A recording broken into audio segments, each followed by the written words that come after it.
It's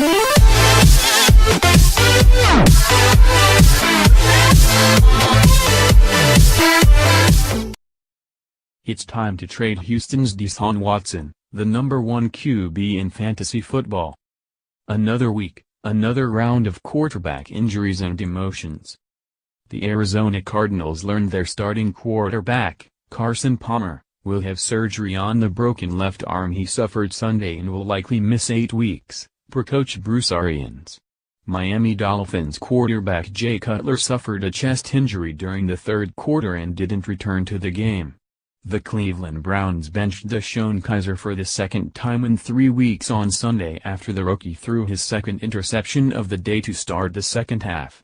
After the game, Browns coach Hue Jackson said he'd have to take a look at the game film before making a decision on who will start under center in Week 8. The Dolphins and Cardinals will try to overcome QB injuries. Good luck with that. If you had the foresight to draft or pick up Deshaun Watson of the Houston Texans, the timing couldn't be better to unload one of the biggest surprises in fantasy football. Watson, undrafted in many fantasy leagues, is the most valuable passer in 2017 per ESPN's total quarterback rating, 80.7 QBR, thanks in part to a league-leading 15 touchdowns thrown despite not starting in Week 1 and not throwing a touchdown pass in Week 2. Give some credit to Houston's offensive line, they have given their rookie quarterback the most time to throw, 3.12 seconds on average, this season per the NFL's next-gen stats. However, if your team is a playoff contender, Watson isn't the guy you want.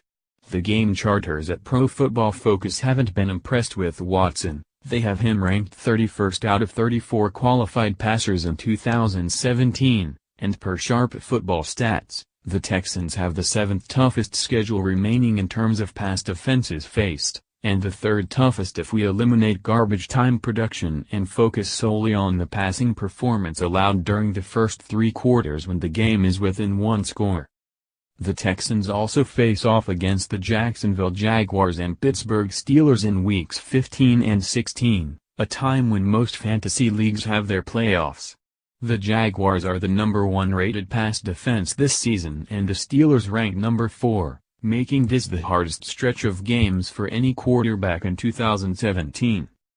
Some owners are already capitalizing on this success. He is the 4th most traded passer this season in Yahoo Sports leagues, indicating owners probably drafted him as a backup and are now using his success to fortify their roster.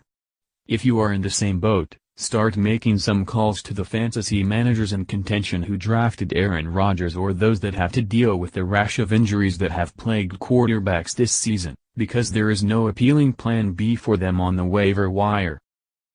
The Packers played without Aaron Rodgers and it went about like you'd expect. Stanton will play in front of an offensive line that has allowed 124 total sacks, hits and hurries this season, 28 more than the Seattle Seahawks offensive line, which has allowed the 2nd most. According to the NFL's play-by-play data, teams are scoring 1.98 points per drive when they don't give up a quarterback sack. That drops to less than a point per drive, 0.96, when the offensive line allows 1 sack or more. Plus, according to Pro Football Focus, pressure reduced the overall league passer rating from 99.3 to 64.6 last season, making it easy to see why you want to avoid passers whose teams can't control the line of scrimmage. They can also forget Kizer and Cody Kessler, his replacement. In addition to not knowing how long one of these players will hold on to the starting job, the Browns don't have much talent among their receivers. In fact, Pro Football Focus rates this group as the 8th worst in the NFL this year.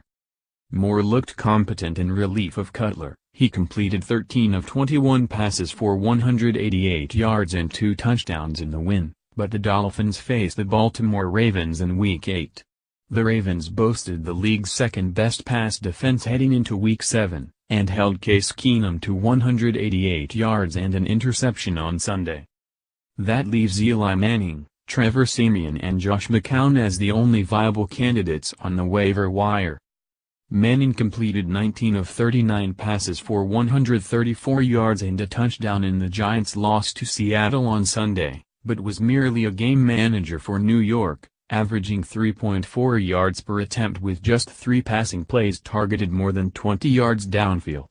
Siemian completed 25 of 35 pass attempts for 207 yards for the Denver Broncos against the Los Angeles Chargers and has just 1 touchdown against 4 turnovers since the bye in Week 5. McCown came up big against the Miami Dolphins with a season-high 3 touchdowns, but ranks 24th per PFF and 21st per QBR. What you get back for Watson depends on your roster depth, but don't settle for anything less than a top-tier running back or wideout for the best quarterback in the league on paper. Some players being traded for Watson include Dolphins receiver Jarvis Landry, 3 straight games with a touchdown, Patriots tight end Rob Gronkowski and rookie running back Christian McCaffrey of the Carolina Panthers, which could help solidify any fantasy team's starting roster for the second half of the season, so long as you've got a backup QB ready to step in to take Watson's place. Read more from the Post. NFL confirms Justin Timberlake as Super Bowl halftime performer. Steelers' Juju Smith-Schuster and Le'Veon Bell have a great hide-and-seek celebration. Redskins' Terrell Pryor Sr. has all of the right stuff. Now he needs to make plays. Joe Thomas's consecutive snap streak is over, and somehow things got worse.